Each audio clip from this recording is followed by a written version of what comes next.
Epsteinni kim o'ldirgan? Epstein. Ha, yana o'sha siyqasi chiqqan mavzu. Bu mavzuni 1 yilcha oldin men o'zim boshlab bergandim. Endi yopib berish ham meni zimmamga tushadi, lekin boshqalardan farqli o'laroq bugun uni o'limi haqida gapiraman.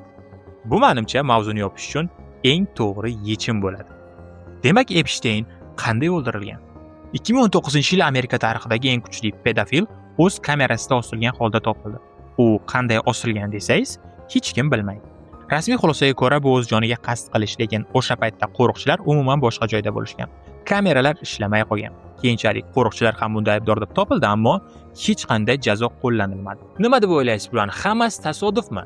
Keling shunchaki nazariyalarni ko'rib chiqamiz.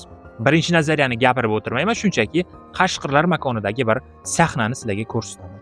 15 yoshli qizga tajovuz qilib keyin o'ldiribdi. Ovozini ko'tarchi. Yig'lay boshladi. Men jim desam battar yig'ladi. Men esa uni jim qilish uchun boshini Uni tashladim. gapirtirgandan ko'ra o'ldirishsa bo'lmaydimi?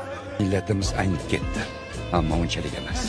Hammasiga roziman. O'g'irlikka, yolg'onchiga hammasiga roziman. Ammo nomussizga kelganda to'xta. Bu boladan nima kerak edi senga, ha?